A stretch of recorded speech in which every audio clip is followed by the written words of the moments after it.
नमस्कार, आदाब। मैं Mohammad Imtiaz, founder and chairman Krips group of hospital. आज के प्रेस कॉन्फ्रेंस का एक सिंगल मकसद ये है कि भारत सरकार की एक योजना है, जिस योजना का नाम है आयुष्मान भारत योजना। आयुष्मान भारत योजना जिसके तहत भारत के उन सब सिटीजन को, उन सब नागरिक को जिनको भारत सरकार ने आयुष्मान भारत योजना में इनरोल किया है। उसके अलावा बिहार सरकार की भी एक योजना है जिसमें 70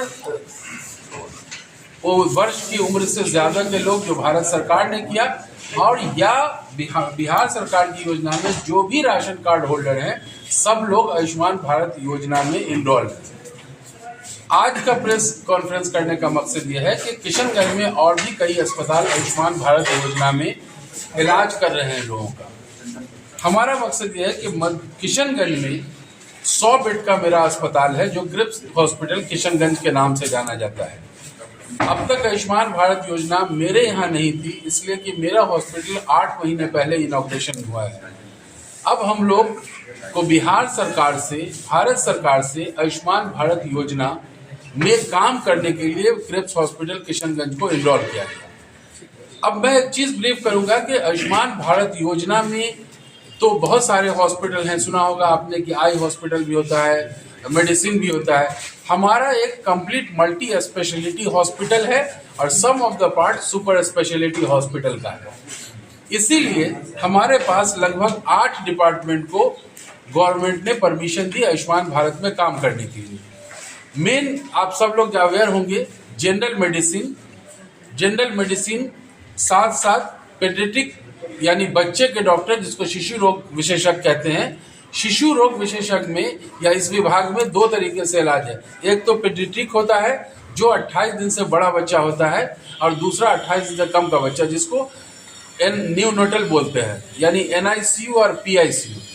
तो बच्चे के डॉक्टर चाहे वो जन जो लेते हैं बच्चे, वो बच्चे, या फिर बच्चे बड़े जो 14 साल के अंदर के होते हैं, दोनों डिपार्टमेंट शिशु रोग विभाग में NICU और PICU दोनों क्रिप्स हॉस्पिटल को मिला है। उसके तहत आप फ्री में बच्चों का इलाज NICU और PICU के लिए जिसको ज़रूरत पड़ती है वो लोग इलाज करा सकते हैं। साथ साथ ऑर्थोपेडिक की बात मैं करता हूँ। ऑर्थोपेडिक सर्जरी, कोई भी हड्डी की सर्जरी, हमारे यहाँ ऑर्थोपेडिक डिपार्टमेंट है। कोई भी ऑर्थो की सर्जरी हो, वो तमाम surgery free of cost Krips hospital में आयुष्मान भारत कार्ड होल्डर को दी जाएगी।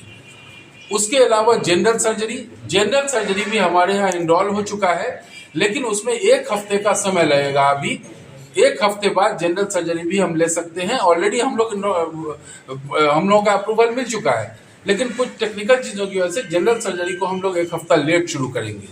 तो जनरल सर्जरी में बहुत सारी बीमारी है, आपने देखा गॉल ब्लैडर में स्टोन है, और फिर बहुत सारी जो जनरल सर्जरी की बीमारी है, हाइड्रोसिल है, हर्निया है, अपेंडिक्स है, ये सारा इलाज हम लोग आयुष्मान भारत के तहत फ्री में करेंगे।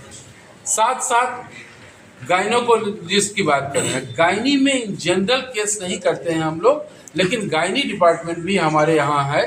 गायनी डिपार्टमेंट में भी जो भी ज़रूरत पड़ेगी डॉक्टर के ओपिनियन लेने के बाद, जो सरकार की गाइडलाइन है उस गाइडलाइन को फॉलो करते हुए हम लोग गायनी डिपार्टमेंट को भी हम लोग आयुष्मान भारत में रखेंगे। लेकिन वो डिपेंड करता है कि उसमें सिचुएशन क्या रहती है। जनरली गायनी डिपार्टमेंट को सरकार ने अपने अस्पतालों में लिया है, जैसे सदर अस्पताल है या और भी PHCs वगैरह। तो मेडिसिन की बात हो गई, ऑर्थो की बात हो गई, सर्जरी की बात हो गई, पीडिया की बात हो गई और गायनी की बात हो गई। उसके अलावा बर्न मैनेजमेंट, अगर कोई जल वल जाता है तो वहाँ भी हम लोग सपोर्ट करते हैं। और उसके अलावा समझिए इमरजेंसी में कोई अगर आता है, इमरजेंसी पैकेजेस हैं, वो सब भी हमारे यहाँ आयुष्मान भारत में इनरोल है। अब आप लोग सवाल करें। आयुष्मान तो सर हो गया, फिर इमरजेंसी में क्या सब सुविधा होगा आपका? देखिए, कोई भी इमरजेंसी जो हॉस्पिटल के बाहर अगर कोई क्रिटिकल कंडीशन होती है, तो पेशेंट अगर आता है तो उसमें हम लोग असेस करते हैं, चाहे कोई भी इमरजेंसी हो। लेकिन वो डिपेंड करता है, जब तक पेशेंट एडमिट नहीं होता है आयुष्मान भारत में एनरोलमेंट नहीं होता है। तो पेशेंट को ऐसी कंडीशन हो कि एडमिट वाली कंडीशन हो। ऐसा नहीं कोई आ गया कि पेट दर्द हो रहा है यहाँ पहुँच गए तो उसके लिए ओपीडी कराना है। अगर एडमिट पेशेंट नहीं होता है तो आयुष्मान भारत में उसका कोई इलाज नहीं हो सकता। गायनियों के साथ सीजर होगा गायनी के साथ गायनियों के साथ सीजर होगा महिलाओं को। सीजर में उसमें कानून है कि अगर सरकारी इंस्टीट्यूशन अगर चाहेगा, जैसे सदर हॉस्पिटल अगर रिकमेंड करता है तो उस कंडीशन में हम लोग गायनी की सर्जरी करेंगे। अदरवाइज गवर्नमेंट का कंडीशन है कि सदर अस्पताल में ऑलरेडी हमारे पास डॉक्टर है तो सर्जरी के लिए वहां जाना चाहिए। हम लोग बिना परमिशन के नहीं कर सकते उसमें। देखिए यूरो में ऑलरेडी हमने अप्लाई किया हुआ है। यूरो के डॉक्टर अभी पेट डॉक्टर मेरे यहाँ अवेलेबल है, लेकिन सर आयुष्मान भारत में अभी हमने अप्लाई किया है कि आयुष्मान भारत में भी यूरोलॉजी को इनपैनल कर दिया जाए। उसके बाद हम लोग यूरो भी करेंगे, कार्डियो भी करेंगे। हमारा आपको पता होगा क्रिप्स ग्रुप ऑफ हॉस्पिटल है, 5 हॉस्पिटल हैं क्रिप्स के। किशनगंज भी एक ब्रांच है, बिहार में मधुबनी एक ब्रांच है, दिल्ली में 3 हॉस्पिटल है मेरे। तो लगभग हॉस्पिटल में आयुष्मान भारत योजना की फैसिलिटीज है। तो हम लोग यूरो डिपार्टमेंट बहुत जल्द ले आएंगे और कार्डियो डिपार्टमेंट भी ले आएंगे। अभी मरीज में नए अस्पतालों को भी आयुष्मान भारत के अंतर्गत जोड़ा गया है और आज की डेट में टोटल कुछ 8 अस्पताल लोगों के पैनल हो रहे हैं किशनगंज जिला में। तो निश्चित रूप से आयुष्मान भारत के अंतर्गत जितने भी हमारे रोगी हैं उनके पास विकल्प अब काफ़ी ज़्यादा हो गए हैं। क्रिप्स हॉस्पिटल जो कि यहाँ पर लोग आज उपस्थित हैं कि ये भी हमारे शहर के बीचों बीच यहाँ पर उपलब्ध, काफ़ी संख्या में यहाँ पर रोगी आते हैं। तो आयुष्मान भारत से जुड़ने के बाद अब उन लोगों को काफ़ी ज़्यादा सुविधा होगी और लगातार सरकार के द्वारा प्रयास किया जा रहा है कि ज़्यादा से ज़्यादा लोगों को कार्ड के माध्यम से जोड़ा जाए, आयुष्मान भारत का कार्ड मदद किया जाए।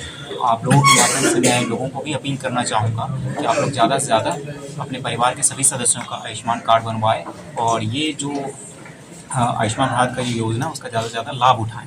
आयुष्मान भारत के संदर्भ में हमने पूर्व में भी लोगों से अपील किया था कि आप लोगों को जब तक ज़रूरत इसकी नहीं पड़ती है, तब तक ऐसा लगता है कि अभी वर्तमान में ज़रूरत है नहीं, तो लोग इसको पोस्टपोन करते चले जाते हैं। तो मैं लोगों से यही अपील करना चाहूँगा कि बीमारी अचानक से ही आएगी, आपको पहले से बता के नहीं आएगी कि 1 महीना बाद आ रहा हूँ तो अपना आयुष्मान कार्ड बनवा के रख लें।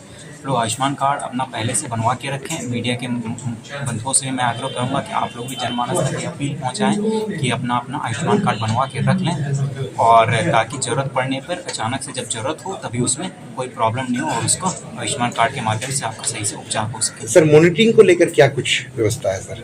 आयुष्मान में जो इलाज होगा निजी अस्पताल में उसकी मॉनिटरिंग कैसे होगी, क्या कुछ व्यवस्था की गई है? उसके लिए लगातार हम लोग प्रयास किया जा रहा है और जो भी इसकी मॉनिटरिंग है सब कुछ अब ऑनलाइन हो गया है सिस्टम्स का, तो सारी चीज़ें इसकी मॉनिटर ऑनलाइन ही रहती हैं। और निश्चित रूप से कभी कभी लोगों को समस्या भी आती है आयुष्मान भारत का यूज़ करने के लेके, तो उसके संदर्भ में भी हमारे जो हेल्थ केयर डिपार्टमेंट के जितने भी ऑफिसर्स वो लगातार कार्यरत रहते हैं और कोई भी ऐसी समस्या होती है तो हम लोग उसको हैंडल भी करते हैं। क्योंकि गरीब इलाका है सर, यहाँ खुल जाना एक अपने यहाँ जितने भी हमारे आप लोगों के जितने भी रोगी होते हैं कई बार उनका इलाज का खर्चा काफ़ी ज़्यादा निकल के आ जाता है, तो इसमें आयुष्मान भारत के कार्ड के माध्यम से जो लोगों को सहयोग मिलेगा वो बहुत ही ज़्यादा इसमें फ़ायदा होगा इसमें लोगों को।